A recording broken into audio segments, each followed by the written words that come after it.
আজকের এই ক্লাসে আমি আলোচনা করব অম্ল বৃষ্টি বা অ্যাসিড রেন। দেখো, বায়ু দূষণের অন্যতম একটা ফল হচ্ছে অ্যাসিড রেন।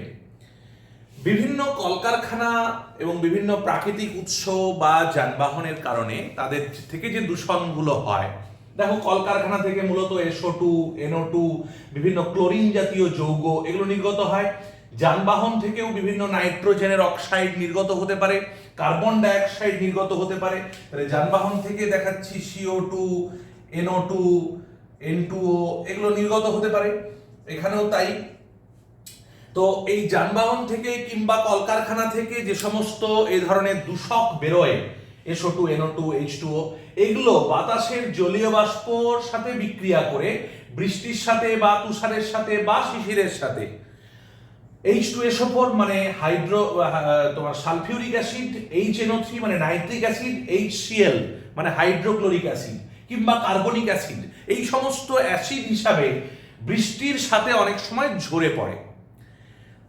বিশেষ করে শিল্পাঞ্চলগুলোতে, যেখানে শিল্প কারখানার পরিমাণ বেশি, যেখানে যানবাহনের পরিমাণ বেশি, সেই সমস্ত অঞ্চলে এরকম বৃষ্টি আকারে যদি অ্যাসিড ঝরে পড়ে তাহলে সেই ঘটনাকে বলে অ্যাসিড রেন বা অম্ল বৃষ্টি।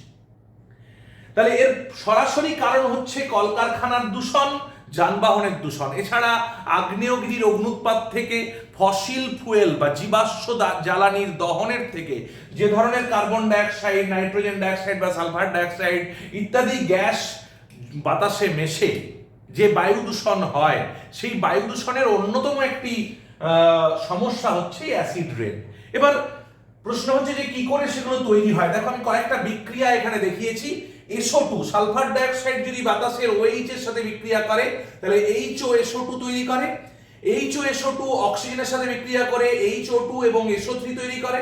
SO3 আবার H2 এর সাথে, জলের সাথে বিক্রিয়া করে আলটিমেটলি ফর্মস সালফিউরিক অ্যাসিড, যেটা একটা তীব্র অ্যাসিড।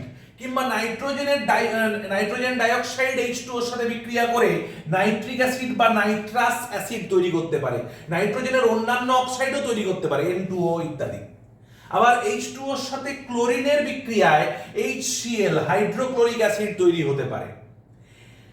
H2O এর সাথে CO2 এর বিক্রিয়ায় কার্বনিক অ্যাসিড তৈরি হতে পারে, H2CO3। এই বিক্রিয়াগুলোর মাধ্যমে তৈরি হয়।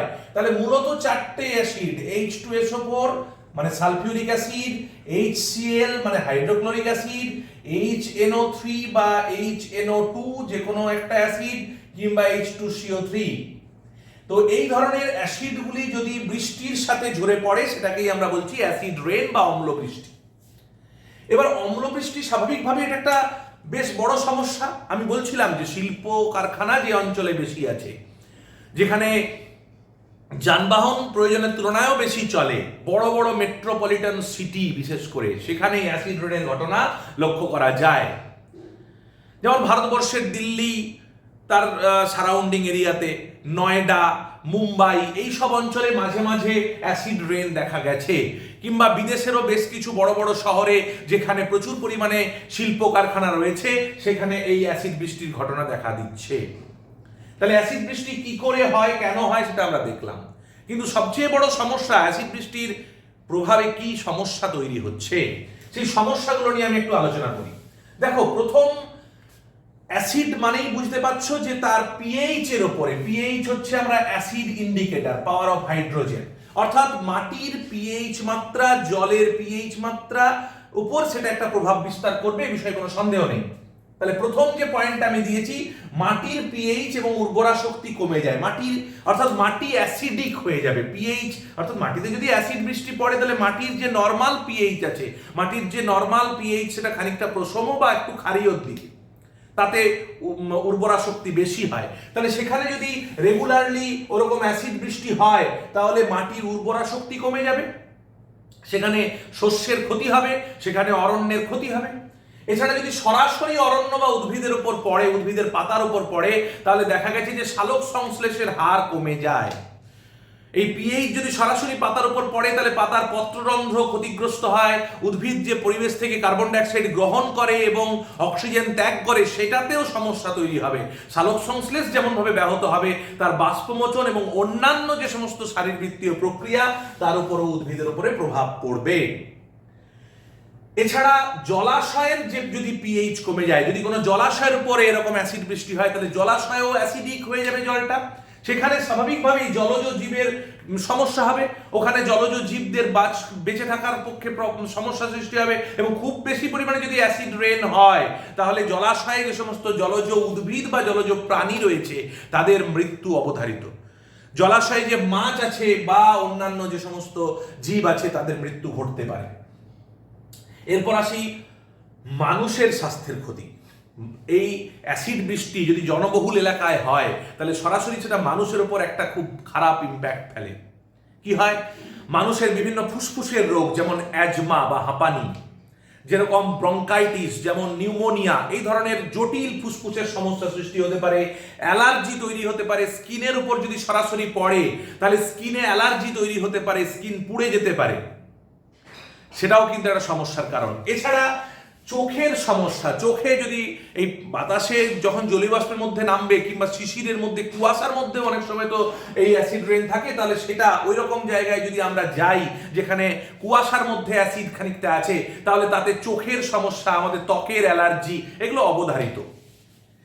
এরপর আসি মনুমেন্ট বা স্মৃতিসৌধ বা মার্বেলের তৈরি অট্টালিকা, তার উপরে কিন্তু রেগুলারলি যদি অ্যাসিড পড়ে, তাহলে পিএইচ এর কারণে, অ্যাসিডের কারণে ওই স্টোন ক্যান্সার তৈরি হবে। আমরা এটাকে বলি স্টোন ক্যান্সার, অর্থাৎ পাথরটা রেগুলারলি যদি পাথরের উপর অ্যাসিড পড়ে তাহলে পাথরের ক্ষয় হবে, যেটাকে আমরা বলি স্টোন ক্যান্সার।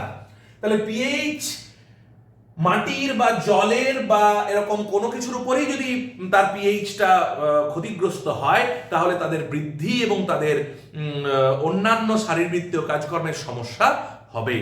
তাহলে মানে অ্যাসিড রেন হওয়ার যেটা সরাসরি ইম্প্যাক্ট, সেটা হচ্ছে শস্যক্ষেত্রের উপর সরাসরি প্রভাব পড়ছে, বাস্তুতন্ত্রের সামগ্রিক সমস্যা হচ্ছে, জীব বৈচিত্র্য হ্রাস পাচ্ছে।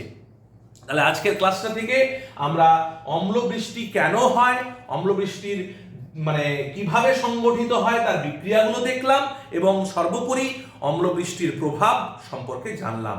এবার আরেকটা বিষয় একটু বলে দিই যে অম্লবৃষ্টি কিভাবে আমরা আটকাতে পারি। স্বাভাবিকভাবে বুঝতে পারছো যে এই কার্বন মানে কারখানা থেকে বা যানবাহন থেকে যদি আমরা এই সমস্ত গ্যাসগুলোর এমিশনটাকে কমাতে পারি, নিয়ন্ত্রণ করতে পারি, মানুষকে সচেতন করতে পারি এবং কঠোর আইন প্রণয়ন করতে পারি যে এই গ্যাসগুলো আর যতটা সম্ভব পরিবেশে কম বেরোবে, যতটা সম্ভব ব্যবহার না করা যাবে, তাহলে পরে পরিবেশে এই ধরনের অম্লবৃষ্টির ঘটনা কমানো যাবে।